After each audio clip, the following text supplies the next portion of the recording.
Brother, napansin ko rin na mga words mo, saan ang gagaling to mga... Sa akin, personal experience. Simple ang konsepto eh. We only get to live for 60 short fucking years and I'm already half of my life away from death. Mamamatay na ako eh. Yeah. Tapos tignan mo, brother. Minsan ka lang buhay. Gapirot lang yung ng 60 years ng buhay mo. Pero ito malala, pag namatay ka, walang hanggan ka ng patay. Yun ang hirap eh, sasabihin, ako yung na-scam. Kumbaga parang, hindi unang-una sa lahat, hindi ko naman kailangan ng pera ninyo. Ngayon, medyo hot topic to, pero I'm sure nasagot mo na to ng ilang beses. Doon sa mga hindi pa nakakapanood, gusto ko lang din tanungin si Brother Chai kung ano sa tingin mo, ano ba talaga mas okay? Diploma ba talaga or discarded? Kung yun ngang inang may diploma kang, hirap pang dumiskarte. Ano ngayon ang assurance na kapag tinanggal mo yung diskarte sa equation, instant success ka? Kung ang assurance pala ng pagiging successful, yung kawalan ng diploma, sana lahat ng nasa squatters area mayaman. Karamihan sa mga nagsasalita na sa social media na sinasabing huwag ka nang kumuha ng diploma kasi interesado sila sa pera mo. Interesado sila sa pera mo, tapos ang binibili mo sa kanila, yung kung hindi naman totoo, payayamanin kita!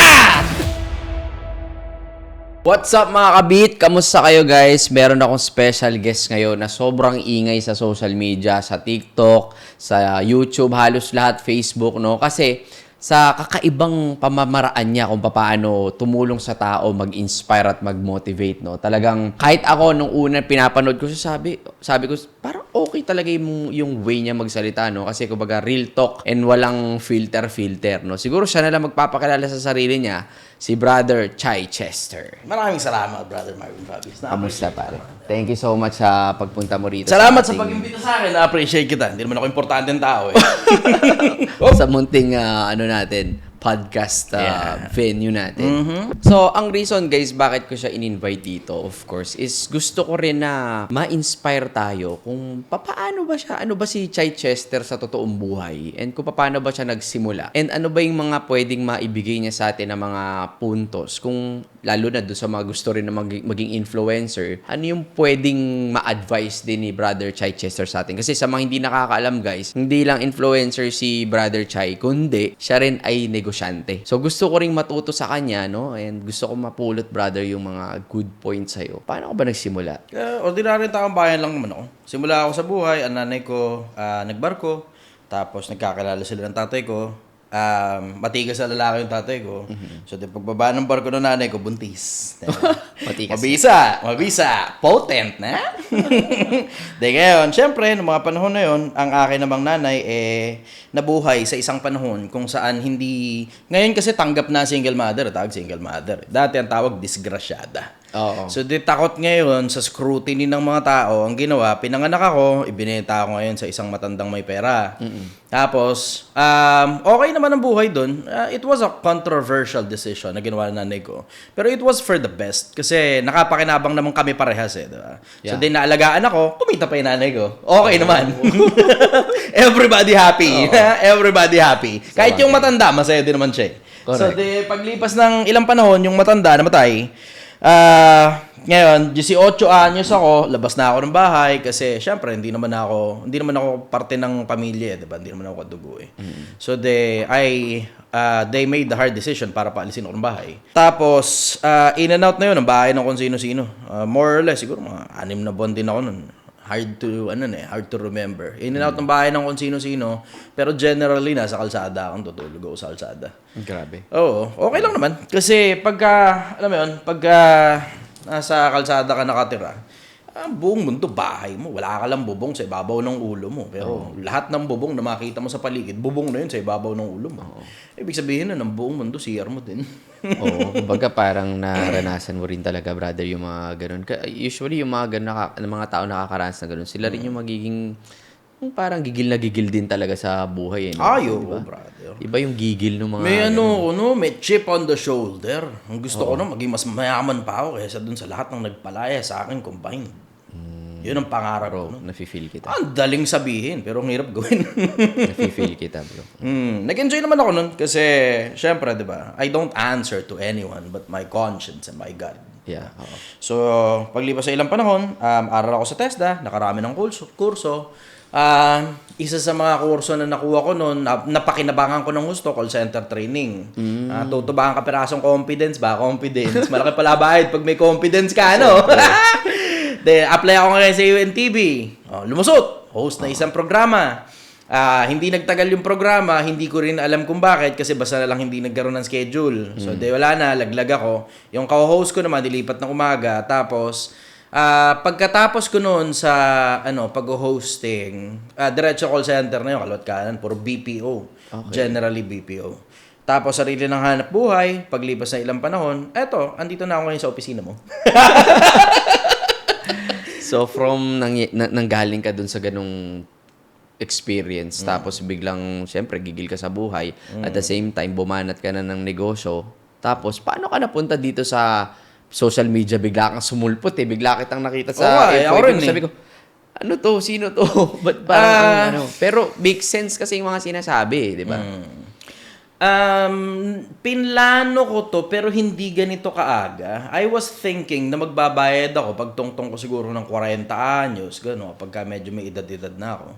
Pero for sudden twist of faith, may mga tumulong sa akin ng mga kabataan. Ito hindi planado, na meron tumulong sa akin ng mga kabataan. Ang usapan namin sa kanila lahat ng pera sa social media. Kung sakali mang lumaki yung pera, bahala na sila, choice na nila kung bigyan nila akong pera. Pero interesado ako dun sa kasikatan na kaya nila ibigay sa akin. May mga tumulong sa akin, mga kabataan. Salamat doon. Thank you. Salamat sa inyo. Na-appreciate ko. Although ngayon, hindi na kami magkakasama. Sila yung kasi, ewan ko, idol na idol kasi nila si Andrew Tate. Hindi ko naman kilala si Andrew Tate noong mga panahon na yun. Alam ko lang yung pangalan. Tapos, meron akong konting alam na mali pa nga pagkakaalam ko. Alam ko no, MMA fighter, hindi pala. Kickboxer pala yun eh. So, nakikita nila na parang kahawigan ng bunganga ko. Ganon, siguro. So, sabi, sir, ganito, sige po, question and kasi regular kami nag-question and answer noon eh. Tapos, paglipas ng ilang panahon na question and answer, ganun, tanungan lang. Sabi, sir, shoot ka namin, testing lang natin, tingnan natin kung ano mangyari. Sinut. Tapos, normal lang, nagkikwentuhan lang kami. So, yung bunganga ko na, alam mo, yayabang-yabang, ganun, normal lang kasi kami yung magkakakwentuhan, di ko naman alam na ilalabas pala nila sa social media para pumutok doon. Diba? So, inedit nila, gumawa ang bagong TikTok, tapos in-upload yung unang video. Sabog yung unang video, brother, 1.4 million kagad yung views. Pero, lahat nung comment, bash. At least pumutok. Diba? Pumutok sa mukha ko. Yung pangalawang video, gano'n nun eh. Puro bash pa rin. Yun ang unang-unang video mo. Kakaiba yun. So, katatawag ba naman sa akin, Andrew Tate. Okay na sana eh, papaganon eh, di ba? Sumikat na 1.4 million views, tapos yung pala puro bash. Yung puro bash, brother, puro bash. Pero naging maganda yung resulta. Kinilala ko na si Andrew Tate, di ba? Wala naman akong choice eh. Sinasabi ba naman, Andrew Tae. Puta na, syempre, di ba? Sinerch ko na kung sino ba ng Andrew Tate na to. It turns out, yung pala, parang motivational speaker pala yun. Hindi ko naman alam, basta ang alam ko, yung MMA fighter, mali pa nga eh. Kickboxer pala yung hinindot na yun eh. Maraming mga bagay na nagme-make sense sa mga bagay na pinagsasabi niya. Pero hindi naman ako interesadong kopyahin siya in the first place. Hindi ko naman kilala yun eh. Totoo. Inedit nila kamukha ng mga pagkaka-edit ng Andrew Tate. Yun ang ginawa nila. Sakto, meta yun. Meta. Kung paano inedit yung mga tulad ng Andrew Tate. Siguro nakita ng algorithm ng Facebook, lahat dapat ng kamukha nito. Yan, paputokin natin. Yes. Pumutok. Chamba ba? Pero magagaling din kasi yung mga bata. Brother, napansin ko rin na yung mga words mo or yung mga saan ang gagaling to mga yung mga generally knowledge mo sa akin personal experience. Tapos mahilig din kasi ako magbasa ng mga libro. Boring talaga yun. Pero we have to do the boring parts para, diba? Para umuusad tayo intellectually. Parang, alam mo yun, parang pag-workout yan eh. Gusto mo ba yung nasasaktan ka? Hindi. Pero kailangan mong gawin yung kailangan mong gawin. Gusto mo maging mas healthy katawan mo? Kumain ka ng mga mas healthy pagkain. Masarap ba yun? Hindi. Pero kailangan mong gawin yung kailangan mong gawin. Ganun lang din ginagawa ko. Generally, mahilig kasi ako magbasa ng mga libro ko. Ano mga libro yung pinagbabasa ko? May mga ibang So, sobrang luma na. Libo-libong taon na yung mga ibang librong pinagtsatsagaan ko pang basahin. So, ang dami mong natutunan doon sa mga binasa mo na more on mga motivation books or mga self-help books, no? Mga siguro wala naman masyadong motivation na, no? Hindi hindi ganun ang interest ko, motivation. Hindi ganun. Kung nakaka-motivate man ako ng tao, byproduct na lang yun. Basta ako, isang ordinaryong tao, may sariling opinion. Yun lang. Yeah. Yun ang claim ko sa social media. Hindi tulad ng mga ibang social media, motivational, PR. Hindi ako interesado sa mga ganun kalit yan. Basta ako, ordinaryong taong bayan, may sarili akong opinion. Tapos, yun lang, ganun. Tsaka kumbaga parang yung sharing mo talaga galing sa experience eh. Yun ang napapansin ko sa'yo eh. Pagdaanan eh. So, alam mo yun, na compilation of best practices. Kasi maraming beses na rin akong pumalpak, Brad. May isang pagkakataon nga, nalimas ako, ubus eh. Ay, ito ba yung yung sinasabi mo sa akin kanina? Hindi, iba pa yun. Iba ba? Oo, bro. Pagka may sarili kang hanap buhay, up and down yan. Correct. Hindi lahat ng pagkakataon, puro pataas. Diba? Hindi ganun. Guys, sa mga hindi nakakaalam sa totoo lang, si Chai Chester din ay isang mga trader ka rin before, di ba? Nag-crypto ka rin Hanggang ngayon, tuloy-tuloy naman ako nag-trade. Hanggang ngayon, pagka merong sobrang gandang trade, too good to pass on, ganun. Munti ka na nga ako makalima sa crypto eh. Munti ka na ako nun, Brad. 62,000, pababa. Sabi ko, uy, puta, panalo to, pababa. Syempre, alam mo na, di ba? Pagka masyado nang mababa, wala naman ipapupuntahan niya, kundi paangat eh. Yes. 42,000, pasok ako ngayon. Pagpasok ko ng 42,000, bumaba, nag-27,000, Brad. Akala ko yun na yun kasi galing ng 60-something thousand eh. Bumaba, nag-42,000. Akala ko aangat na kasi may pitik na eh. May mga indicators ka eh, may mga pitik na eh. Siyempre. Bumaba pa lalo. Wala. Bunti ka na. Pero, kumapit ako. Pero tangina ko, Brad, hindi na ako nakakatulog nun, diretsahan. Ba't mga magkano? Umangat. Nung umangat ng 46,000, di kumita ako kapiraso. Nilabas ko na, di na ako ulit pumasok. Yoko na, Brad, kinabog ako nun, dinaga ako nun. Baka mamaya bigla pang dumakas. Ayun, sakto nga, nung umakyat ng kapiraso, tsaka ngayon bumaba ng 18,000. Sumakto. Intay ka ngayon, no? Tangina, bakit zero na naman ang putang na Manchester na bobo? Ilan taon yun eh, just imagine, no? From 44, lumagapak 18,000 yata yun. Brother. Imagine, grabe. makakabawi siya ngayon, pero hindi naman ganun. Usually, i-out mo na yan eh. Pagka masyado na mababa, out mo na yun. Diba? Tapos, salvage na lang kung ano matitira. Ganun. Lahat sinasabi ng mga tao, crypto is a scam, crypto is kasi bumaba na, hindi nila alam, babangon ulit ngayon, nag-73,000 na naman, di ba? Di ko kaya na-expect yun eh, babalik uli sa dati. Hindi ko in-expect talaga na babalik uli sa dati yun. Kasi, syempre, puta, alam mo yun, kabisado ko yung merkado ng stocks eh. May pump and dump eh, di ba?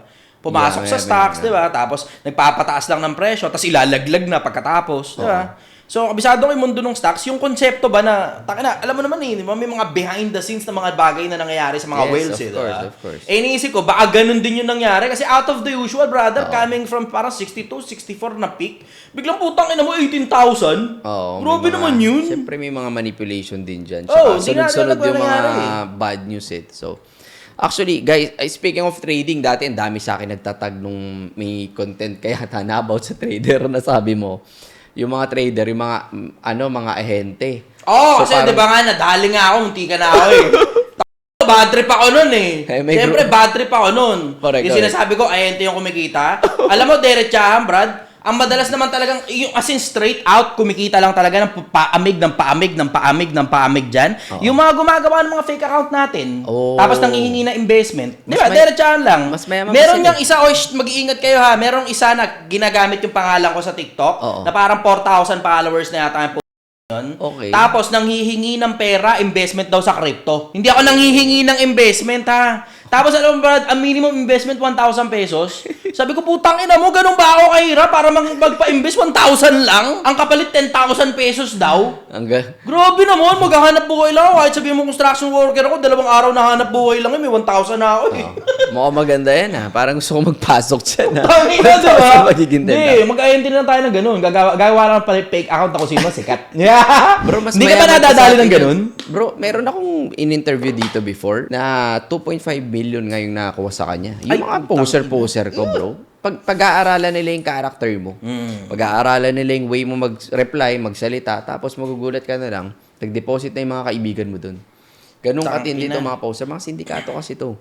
Kaya yun ang legit, na tuloy-tuloy lang talaga, pasok ng pera. Illegal yun. Pero ibig ko sabihin legit, yung sa kanila pasok lang na talaga ng pasok ang pera. Pero kung ikaw mismo nagte-trade ng sarili mong crypto, up and down yun. Huwag tayo maglokohan. Diretsahan lang tayo, up and down ng crypto. Tama, pare.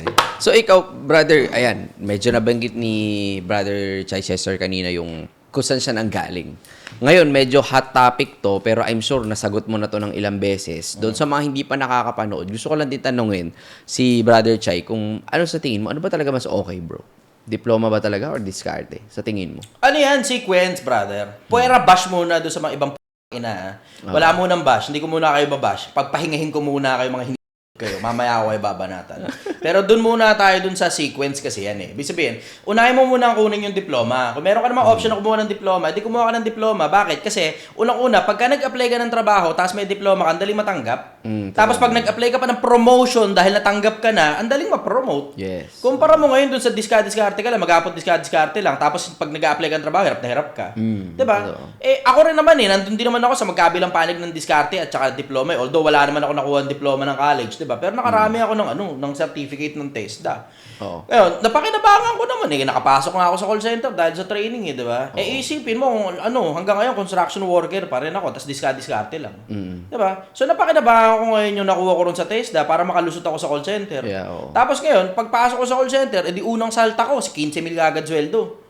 Kumpara mo yung diskarte, na puta, nasa kalsada ako, naghahalo ng semento, nagtatawag ng mga pasero, nangangalakal ng basura. Makes diba? sense. Sige, diskarte ka. Anong diskarte? Wala, kung ano lang matsambahan dyan sa paligid. Bakit? Kasi hindi ka matanggap sa trabaho eh, di ba? So yun, tungkol sa diploma ko, diskarte. Pero alam mo, generally kaya lang naman tinatanong yan kasi meron kong parehas na option kasi sa harap mo eh. Totoo. Kung nakatira ka sa inang bundok tralala, tapos tagababa ka lang ng kamote ron, ganun, hindi mo na po problemahin yung diploma. Diskarte ka lang, diretso, ganun. Totoo. Pero the fact na tinatanong mo yan, kadalasan, ibig sabihin nun, yung mga estudyante kasi, tatamad nyo kasing mag-aral eh, di ba? So ano ngayon, hahanap ka ngayon ng kung sino man nagsasabi, nung gusto mo lang marinig, gusto mo lang, na wag ka nang mag-aral, dumiskarte ka na lang. Tapos tingnan mo, saan ka mapupunta? Sa mga networking. Sa mga retail, sa mga ang uutok, nakukunin yung pera mo, tapos hindi ka naman talaga payayamanin, pero ang binibili mo sa kanila yung pangakong inakayayaman ka. Diretsahan lang tayo, di ba? Karamihan sa mga nagsasalita na sa social media na sinasabing huwag ka nang kumuha ng diploma kasi interesado sila sa pera mo. Interesado sila sa pera mo, tapos ang binibili mo sa kanila yung paong hindi naman totoo. Payayamanin kita! It's as if you're dealing with the devil. Ang bobo nyo pag naniwala kayo sa mga ganyang influencer. Sequence yan, sequence. Tapusin mo yung pag-aaral mo. Mas madaling kumilo sa buhay pag may diploma ka. Tsaka ka dumiskarte pagkatapos nun kasi pinag-aaral ka naman ng nanay mo. Pinag-aaral ka ng gobyerno. Ang tamad mo lang. Yun. Simple. Guys, ganun ka-simple. Galit na galit si Chichester sa mga ganung type of tao. Kasi sa totoo lang guys, yung mga yumaman sa diskarte, matindi yung pinagdaanan yan. Hindi lang basta-basta na didiskarte yan. Matindi yung hugot at the same time, talagang bumanat ng todo. Nag-aral, nagbasa ng libro, kahit hindi nakapag-aral yan.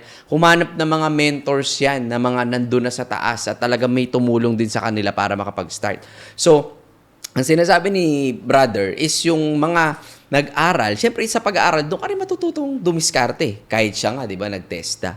So, for us, brother, parehas importante. Tsaka nagkakatulungan talaga yan. Kaya lang, syempre, matibay din talaga yung mga taong gigil na gigil, di ba? So, yung mga dumiskarte. Pero, again, kailangan mo talagang aralin ng maigi. Kailangan mo talagang, kumbaga yung desire mo, talagang matindi para dagdagan ko ng kapiraso, brother. Sige. Kung yun ngang inang may diploma kang hirap pang dumiskarte. Oo. Ano ngayon ang assurance na kapag tinanggal mo yung diskarte sa equation, instant success ka? Kung ang assurance pala ng pagiging successful yung kawalan ng diploma, sana lahat ng nasa squatters area mayaman. Tayong maglokohan. Makes sense. Simple ang buhay, bro. Yung mga nasa social media ang yayabang-yabang, hindi na kailangan ng diploma, wala ako natutunan sa school. Ano assurance niyan? Parang diba? wala ka naman pinapatama. Diba, ala kayong tawaan kayo. Sa akin, simple lang ang konsepto. Pag nakikita ko sinisira nyo kinabukasan ng Pilipinas, yung mo. Ayan. Nako, yari kayo. Meron ng tulpo sa social media, yari kayo. So, yun lang guys. Yun na kasi ang point. Kumbaga, obviously, wag tayong loko ng ibang tao, no? Sabihin natin yung totoo.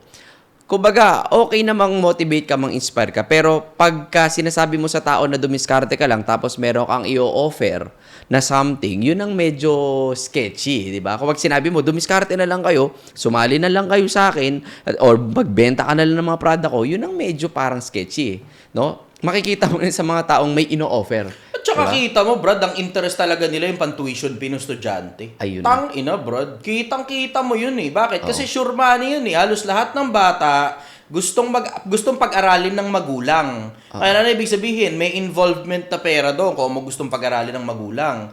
Pag inihilot mo ang utak ng taong bayan para yung pang-aral dun sa bata, na yung yung mismong institusyon ng pag-aaral, daan-daang taon na ang tawag eskwelahan, tapos sinisira mo yung integrity ng inang sigurado kang institusyon na subok na ng panahon para sa isang course na hindi mo naman alam kung gagana o hindi dahil interesado ka lang talaga sa pera ng mga tao. Bad business practice yan, Brad. Correct. Bad business practice yan. Hindi lang sa course, pati syempre sa mga nag-offer ng mga opportunity, kahit mga networking. Kasi ako, yung mentor ko nun, sinasabi niya sa akin na, Marvin, pag ikaw ay nag-i-invite ng mga tao, siguraduhin mo na gusto mong tulungan niya at the same time, wag mo silang titingnan na parang peso sign. Kasi usually yung iba na nag-i-invite sa networking, hindi sila na-train talaga na talagang yung parang binibuild mo yung relationship sa tao. Ang tingin nila sa tao pag nag-i-invite sila is pera o pay-in. Na pag sumali yan mamaya, meron akong kikitain sa referral at saka sa pay-ring.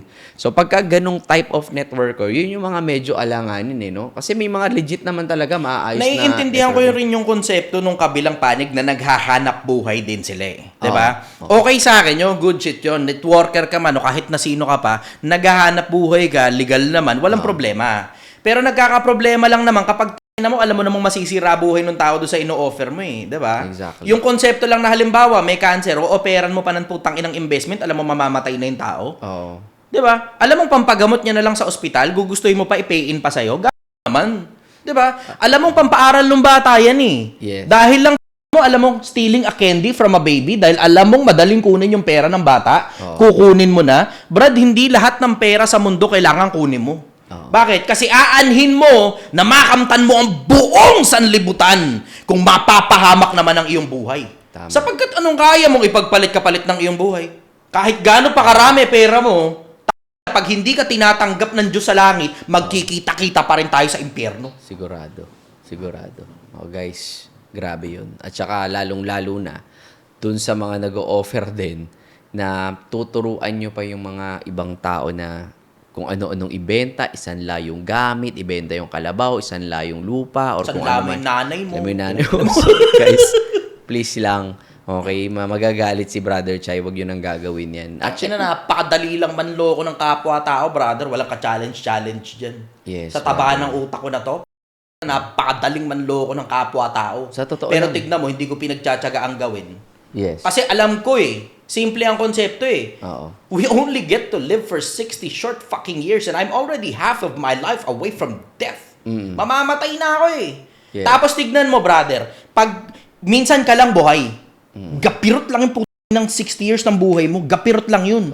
Pero ito malala, pag namatay ka, walang hanggan ka ng patay. Yun ang hirap doon. Tsaka wala nang bawian. Wala na, Diba? brother. Wala Patube nang yun. second As soon as chance. kinuha ka na ng Diyos, umalis na yung buhay mo sa katawan mo, tapos yung katawan mo, patay na, nilalamon na ng Yes. lupa.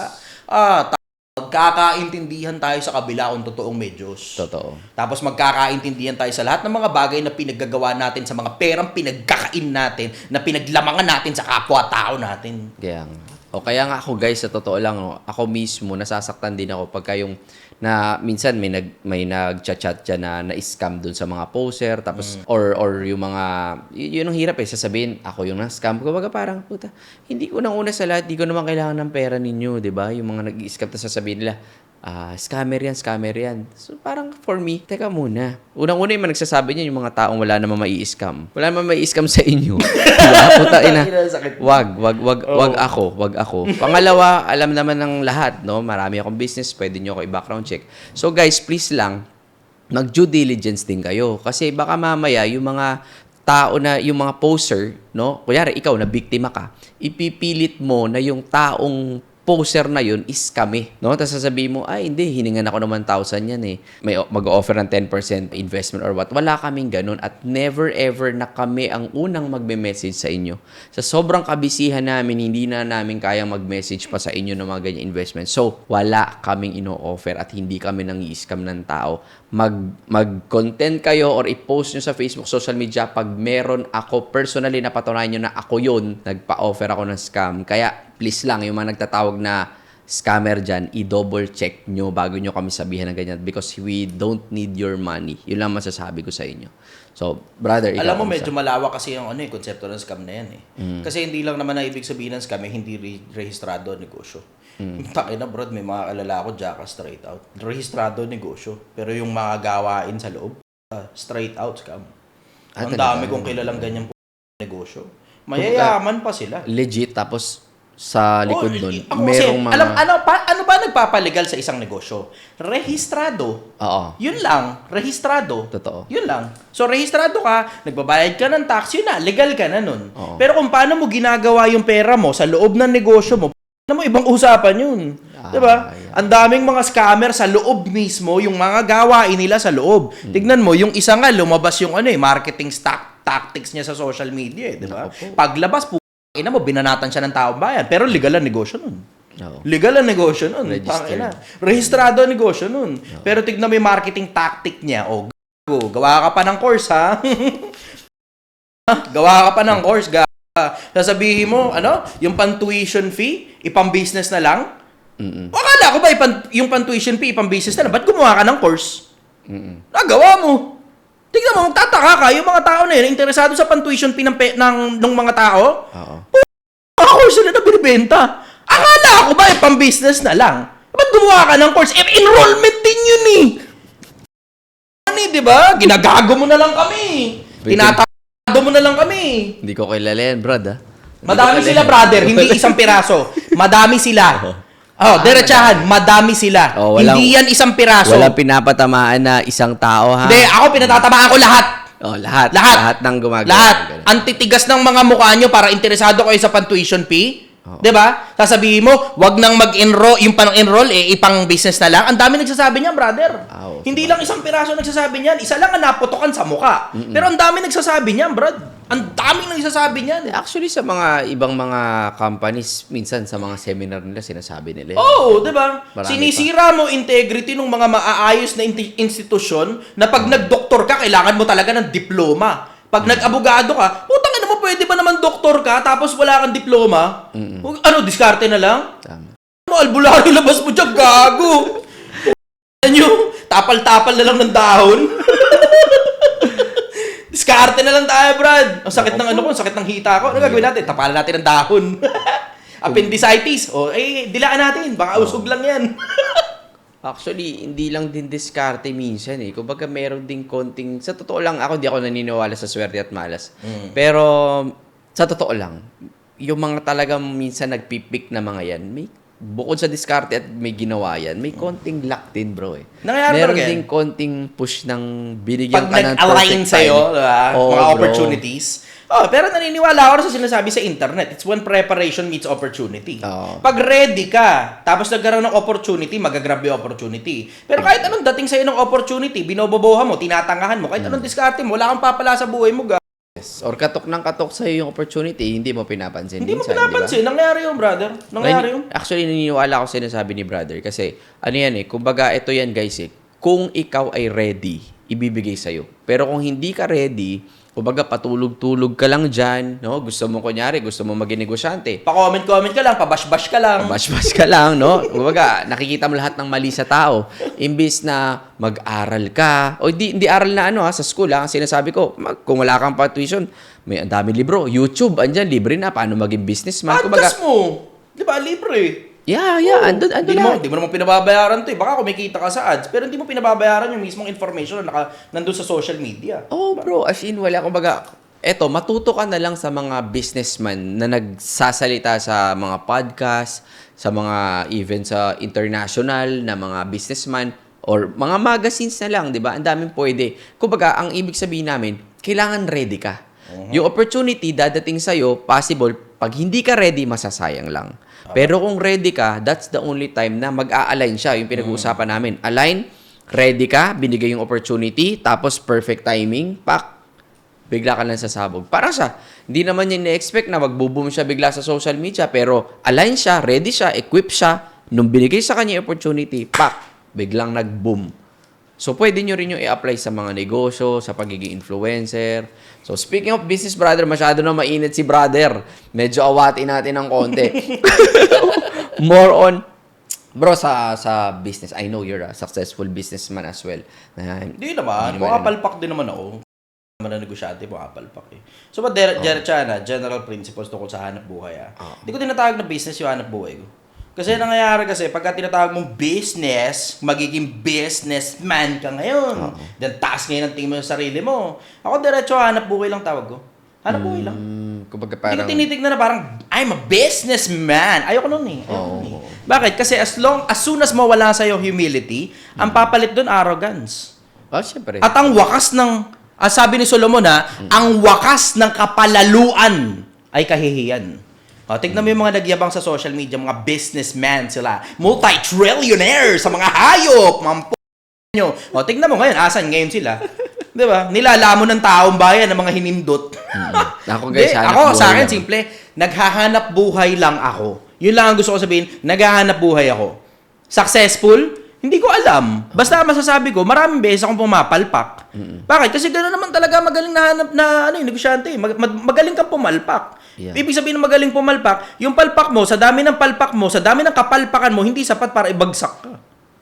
Di ba? Gano'n yun. So, ibig sabihin, sa 10 ginawa mong desisyon, mga 7 dyan, sablay, yung 3, sapat ngayon para makaahong ka, para i-cover lahat ng sablay mo. Ayun. Yun. Tsaka yung 7 Parang sa sablay trading mo, din. mong natutunan din. Diba? Parang sa trading din. Pumapalpak din naman eh. Tangina mo, lahat na lang ng tinrade mo mula nung pumasok ka hanggang umexit ka, panalo lahat. Huwag mo akong tarantaduhin. Huwag mo akong tarantaduhin. Tangina, nangyayari sa lahat ng trader yan. Nangyayari sa lahat ng trader yan na pagpasok mo, putangina mo, lalong bumaba. Akala mo aangat na. Tangina, wag ako. Wag ako. Matagal na ako dyan. Sa akin, simple konsepto. Pumapalpak ako at regular akong pumalpak. Pinagkaiba ko nga lang sa ibang mga nawawala yung mga negosyo nila, mga hanap buhay nila. Yung sa akin kasi, hindi sapat yung mga kapalpakan ko para ibagsak ako. Yun. Yes. Tama.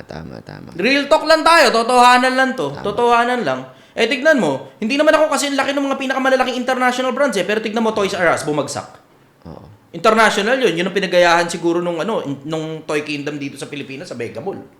Diba? Toy Kingdom, marami ng branches yan eh. Hindi ko alam, baka ginaya nila sa Toys R Us yun kasi magkamukha yung sistema eh. Diba? Pero tignan mo Toys R Us, bankrupt. Hindi ko naman sinasabi mas magaling ako kaysa dun. Pero I know adaptability. Marunong ako mag-adapt.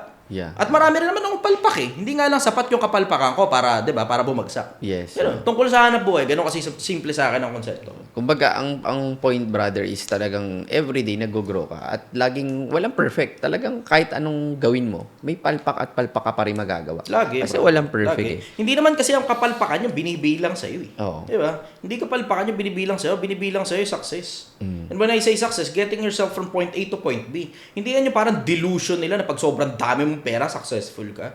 Tama. Tangina. Bro, tangina, may ganun delusion ngayon sa social media. Para bang pag sobrang dami mong pera, successful ka. Gago ka, drug dealer, successful yun eh, no? Sa ganung definition mo, successful yun eh, di ba? Mga smugglers, mga ano tawag dito? Yung mga yung dipa-dipa dun sa mga sa kongreso, na nilalamon lang yung pera ng taong bayan. Successful ang tingin nyo dun? Diretsahan lang tayo. Successful ang tingin nyo sa mga siraulong maraming pera? Kasi pinagbabasihan nila yung word na success sa dami ng pera eh. Usually yun ang mali eh. Pero madaming ibig sabihin ng success, guys. No? Yung iba kasi ang tingin, okay, bilyonary to, successful to. Merong baba muna tayo ng kapirasong tono. Merong merong weirdong notion sa mundo in general na pagka meron kang money, power, fame, successful ka na. Okay. Pero tignan mo mga politiko. Mo alam kung gaano karaming dugo ang meron sa kamay niyan. Yep.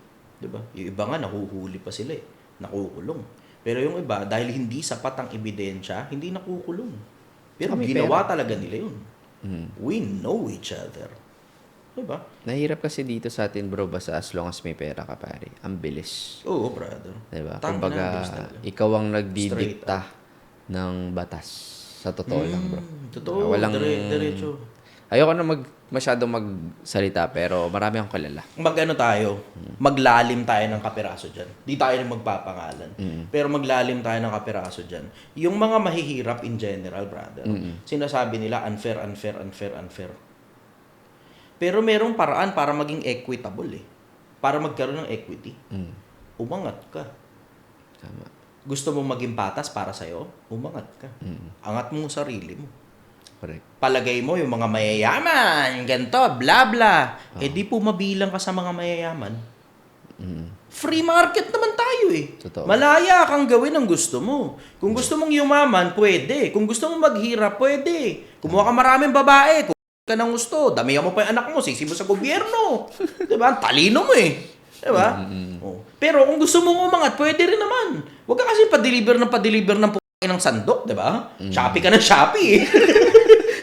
yung motorcycle parts mo, alam mo namang hindi lalapat sa motor mo, pero iniisip mo, magaling yung mekaniko mo. Tangina mo, kailan ka huling nagpa-change oil ng motor? Pag ano na maganda. Simple konsepto eh, di ba? Kung gusto mo, okay, sige, sabihin mo na unfair ang mundo. Pumapabor ang mundo sa mga taong mayayaman. Granting for the sake of argument, ba't hindi ka nalang bumilang doon sa mga mayayaman? Pwede naman eh. Tama. Sisipagan mo lang, tatalinuhan mo lang. Huwag mo lang gastusin yung pera mo sa mga walang kapararakang poke ng poke maghapon magdamag. Di ba? Gastusin mo lang yung pera mo sa mga pagkain, ilaw, tubig, bahay, pagkain ng anak mo, pag-aaral. Yun lang. Basic principles. Yeah. Hindi ka lang gastos, ang gastos wala ka kwenta-kwenta, wala ka pararakang bagay. So speaking of yun nga, yung syempre meron tayong mga kababayan na medyo sagad din sa hirap.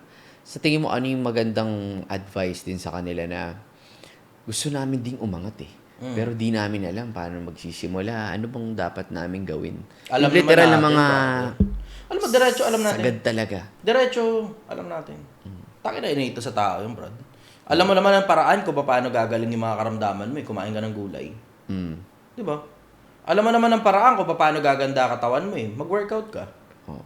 Di ba? Alam mo rin naman ang paraan para yumaman eh. Magtrabaho ka ng marami, kumita ka ng marami, huwag mong gastusin yung pera. Sabi mo, wala opportunity. Tangina mo, barker nga ako ng jeep eh. Wala opportunity, construction worker nga ako eh. Magkano lang bayad sa akin, 250 sa maghapon. Bumaba pa nga ako eh. Kasi 250 maghapon, halo ka semento, init. Yes. Pero pinili ko, mag-aaral sa TESDA. Magkano bayad sa TESDA? 60 pesos, allowance, binibigyan ako. Ginagawa ko, isa ngayon sa umaga, isa sa hapon. Nag-aaral ako, libre lang yung pag-aaral. Yeah. Binibigyan pa ako allowance, 120. Ano ibig sabihin? From 250, bumaba pa nga ako eh. Okay. Diba? Practical eh. Bakit practical? Kasi investment yung para sa sarili ko. Invest ka dito eh. Nag-i-invest ako sa utak ko eh, di ba? Yes. Ay, tignan mo, pag ang ipinagpapalit mo, kapalit ng pera, lakas mo, mauubusan ka ng lakas paglipas ng panahon. Yes. Tumatanda tayo eh. Totoo. Pero pag ipinagpapalit mo, kapalit ng pera, utak mo, tangina, padami lang ng padami, laman ng utak mo, padami din ng padami, laman ng bulsa mo. Totoo. Guys, in relation to sa sinasabi ni brother, ang point na nakuha ko kasi dito, ito, medyo i-catch nyo to na maigi, is, ang difference lang talaga natin sa mga milyonaryo, or mga talagang successful na tao na iniidolo nyo mayaman, may alam sila na hindi mo alam. Kagaya ng ginawa ni brother, nag-invest siya 60 pesos sa TESDA. Bakit? Gusto niyang punuin to ng kaalaman. Yung iba kasi sa atin, mas masarap, ako pa binayaran ng TESDA. Siya pa binayaran ng TESDA, di ba? Sige, tuloy. So, ang matindi doon kasi, no? Kung kayo, gusto nyo talaga mas maging successful, okay, wala pa akong pera eh. Pwede namang dahan-dahan, pero ang secret is ito. Si Henry C., mga Ayala at mga bilyonaryo na yan, kaya hindi pa natin naaabot yung level nila because hindi natin alam eh yung paano nila ginagawa o ano yung mga ginagawa nila. Pero, or kung interesado ba tayong umabot doon sa level nila o hindi. Kasi ako, personal, diretsahan na. Ayoko eh. Hindi na ako interesado. Bakit? Ang sarap ng buhay ng ayahay lang, brother. Yeah, yung ang sarap. Kumbaga, yung wala kang pakialam sa opinion ng kahit na sino sa paligid. Eh, tignan mo, damit ko, ito lang din. And when I say ito, hindi ibig sabihin, ito, hindi ko nilalaban. Hindi, ibig sabihin, puro itim lang yung damit ko. Ang pantalon ko, isa lang, lawa suot. Ang sapatos ko, dalawa. Well, dalawa yung pantalon ko, isang slacks at saka ito. Tapos sa sapatos ko naman, dalawa din. Isang black shoes at saka ito. Yun lang din nakikita nila sa social media eh. Pinupulaan nga nila ako eh. Sa akin naman, simple naman kasi yung konsepto. Madali lang naman umusad eh. Ang mahirap, yung manatiling usad. Ayoko nang bumalik sa hirap. Ang sarap-sarap na ng buhay ko. Tsaka, guys, yan ang style niya. Mark Zuckerberg nga, sila Steve Jobs. Black t-shirt lang naman talaga yung mga sinusuot niya. Kasi generally, karamihan ng mga taong, alam mo yun, matured enough na, wala na silang pakialam sa opinion ng iba. Yes. Diba? Tingnan mo, ikaw nga, wala ka na rin pakialam doon sa opinion ng mga basher mo na alam mo naman walang pambayad. Wala. Diba? Wala, pasok sa isang tenga, labas sa kabila. Simple yung konsepto. Pag may pakialam ka pa sa opinion ng ibang tao, hindi ka pa masyadong busy. Yep. Totoo. Kaya guys, yung mga basher, kung ako sa inyo, mag-convert na lang kayo na supporters. Total, nandiyan na rin naman kayo di ba? Nagko-comment na rin lang naman kayo. Ka rin, pinapanood mo rin naman kami, and wala naman yung epekto sa amin. What if magtulungan na lang tayo? I-try nyo na lang i-catch yung mga positive or mga kaalaman sa sinasabi namin. I-try mong i-apply, no? Imbis na mag-spend ka ng time mag-bash at maghanap ng negative sa mga influencer, why not try mo mag-aral? What if yung mga panoodin mo sa TikTok is yung mga makakatulong sa'yo. Baka mamaya, isa ka na rin dito na nai-interview namin, nagsishare ka na rin ng buhay mo o nagsishare ka na rin ng makakapag-inspire sa ibang tao. Kumbaga, magkaroon ka ng purpose. Gaya ng sinabi ni brother kanina, 60 lang, kakapiranggot lang yung life natin dito sa Earth. Di sana may kabuluhan na. Marami ka ng taong natulungan. Diba? Kesa puros negatibo yung sinasabi mo. So, yun lang naman sa amin. Alam mo sa akin nga, brother, mas follower pa yung mga basher eh. Kaya sa mga fans, mas follower pa sila. Sinusundan nila lahat ng kilos mo. Oo. Tsaka active sila. Pupula sa'yo. Active mas commenter pa nga sila eh. Yes. So hindi, wag na kayo mag-convert. Okay na yan, bash na lang kayo. Bash ka na lang kami. Okay lang. Kasi habang nagbabash kayo, habang comment kayo ng comment, umaangat yung mga videos. Yeah. Okay, okay na yan. Good shit na yan. Malaki pa kinabang sa amin mga basher. So pwede, basher na lang kayo habang buhay. Kailangan namin kayo. Nakakatuwa lang din kasi minsan may mga nai-encounter ako na mga basher din sa totoong buhay. Ako nyari, lalabas ako. Boss Marv, na rug pull ako sa isang project na inano mo. That was, I think, 2019, 2020. Naku nga ikaw kasi nagsisimula pa lang ako noon Siyempre, ako din naman na rug pulls. Pasensya ka na. Hindi, boss, basher mo ako noon pero ngayon, na ako. Follower mo na ako ngayon. Tapos, at the end of the day, magpapapicture pa rin. Nagpapapicture nga sila. Nagpapapicture pa rin. Wala pa ako na-chambahan na basher sa totoong buhay. Wala pa. Pero meron akong, kasi kilala ko mga basher ko When I say kilala, hindi ibig sabihin, alamin ko yung buhay nila. Hindi. Alam ko yung pangalan nila sa social media, tapos alam ko rin yung muka na ikakabit ko rin sa pangalan. So, kilala ko. Nakachamba na ako ng 3, brother. Tapos lahat sila nagpa-picture sa akin. Tapos lahat sila, ang sagot ko lang, di ba basher ka? Yung isa lang masabi sa akin, social media lang yan, sir. Totoo naman. Naalala ko yung mukha nila Totoo naman. Tangina, brother, yung dalawa parang binuhusan ng malamig na tubig. Hindi niya ina-expect, hindi niya ina-expect, alam ko yung mukha niya. Natatandaan mo siya. Natatandaan ko yung mga pinagsasabi nila, mga Andrew Tite, Andrew Tae. Naalala ko yung tsura nila kasi isa rin mukhang kuneho At the end of the day, wala papapicture pa rin naman sila. And guys, papapicture nga talaga yung 3. Again, tama yung sinabi ni Chai na at the end of the day, kayo mismo, wala. Ano rin naman mag-aano rin naman kayo. Kumbaga parang, sabi ko, kalimutan ko. Yung sinabi mo last time, yung sa basher, di ba? Kumbaga, at the end of the day, cut mo na lang, Jeep. At the end of the day, guys, kumbaga, magpapapicture ka pa rin naman. Kumbaga, ang kunin mo na lang yung positive sa mga sinasabi. Pero again, kung gusto mo mag-bash, okay. Alam mo, tama ka ron, brother. Parang ano yun parang hipon. Hipon. Allergic ka. Hindi, paborito ko yun Paborito mo yun? Oo. Ayun, parang hipon. Ba, hipon ginawa ng Diyos? Dalawang klaseng hipon Ay, hindi, hibi lang isa. Kain ulo. Tapanulo, kain Ano ba yan? Di ba, hipon. Hipon, ginawa ng Diyos yan di ba?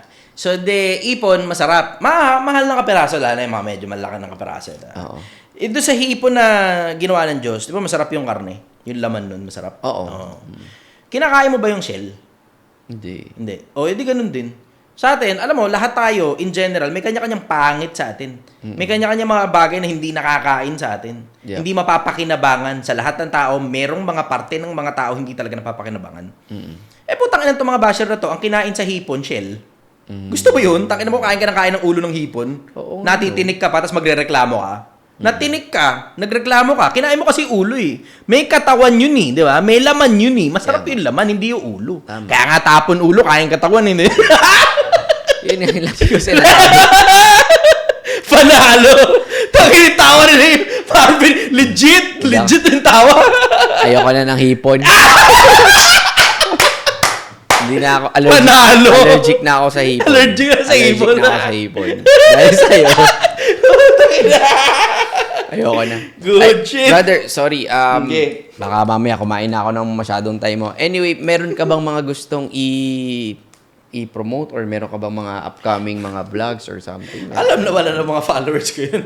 Oo. Pero hindi naman ako po-promote ng kahit na ano. Puta, di ko kailangan ng pera nyo. Okay lang ako sa sarili ko. Ayun. Yan ang Basta gusto ko lang maging mabuti lang ang Pilipinas. Ganun. Wala nga ako kinikita rito eh. Well, kumita na ako $100. Oh, $100. Pwede na pang gas, no? Oh, hindi. Kumpara mo nun sa 100,000 ginastos ko rito. Hindi mo ako consider nakita yun. Tagal-tagal pa araw ay nito, Brad. Tagal-tagal pa araw ay nito. Yung yung $100 na yun, galing pa sa stars yun. Ah, talaga? Oo, kasi hindi naman ako monetize sa Facebook eh. YouTube ko monetize. Kumita na ako $54. Mapipakita ko sa'yo. Hindi ko na withdraw kasi minimum to $100 din eh. Mag-content ka ba sa Wala, lang to, hobby lang to, hobby. Syempre, di ba, kaysa naman ang gawin ko yung mga katulad ng mga sa social media, di ba, yayabang-yabang ako, sports car, di ba? Sports bike, mga mansunin. Hindi na, okay lang sa akin yun. Gusto ko lang makatulong sa taong bayan. Mas prefer ko na makatulong sa taong bayan kaysa magyabang social media. Yung iba kasi, marketing strategy nila yung kailangan nila yun eh. Kailangan nila magyabang sa social media, di ba? Para, di ba, para bumili yung mga tao kung ano yung binibenta nila, para palabasing mayaman sila. Pero, tangina, hindi mo naman nakita sila Henry C. Lucio, nag-flex ng mga sports car nila. Tangina, di ba? They're matured enough. When you get to that level in life na wala ka nang kailangan sa mga tao, you get matured enough na hindi mo na kailangan mag-flex ng kahit na ano. Yes. Ando na ako ngayon doon sa level ng buhay ko na gusto ko namang makatulong sa kapwa-tao na ayokong ipamigay yung pera ko eh. Let's just put it that way. Barat ako. Ayoko ipamigay yung pera ko. Ang dahilan, kasi baka maubusan ako. Yes. Diba? Ang gusto ko, tema, majority sa mga mayayaman, namimigay ng pera iba. Katulad nila Manny Pacquiao kasi overloaded na sila eh. Diba? Sobrang daming pera ng mga Pero isipin mo yung konsepto na, di ba, hindi naman sobrang dami ng pera mo, hindi ka katulad nung kay Manny Pacquiao. So, ngayon, meron ka namang overloading pagdating sa information, pagdating sa knowledge, pagdating sa wisdom. Yun naman ngayon yung gusto mong i-unload sa mga tao. Bigyan mo na ngayon. Pamimigay mo na. Sa kasaganaan ng puso, nagsasalita ang bibig, sabi ni Kristo. Tama. So, overloading na ngayon. Ang dami ko natutunan tungkol sa buhay. Gusto ko na may pamahagi naman. Diba? Pakinabangan ninyo. Ito, libre. Ito, kunin mo, libre. Ang hirap kasi sa mga mahirap, gusto nyo kasi kunin yung pera eh. Diba? Gusto nyo kunin yung pera ng mayaman, pinaghirapan ng mayaman. Tingnan mo, pagka nakakain ka, gutom ka na naman. Binigyan ka pera, ubus na naman. Tama. Diba?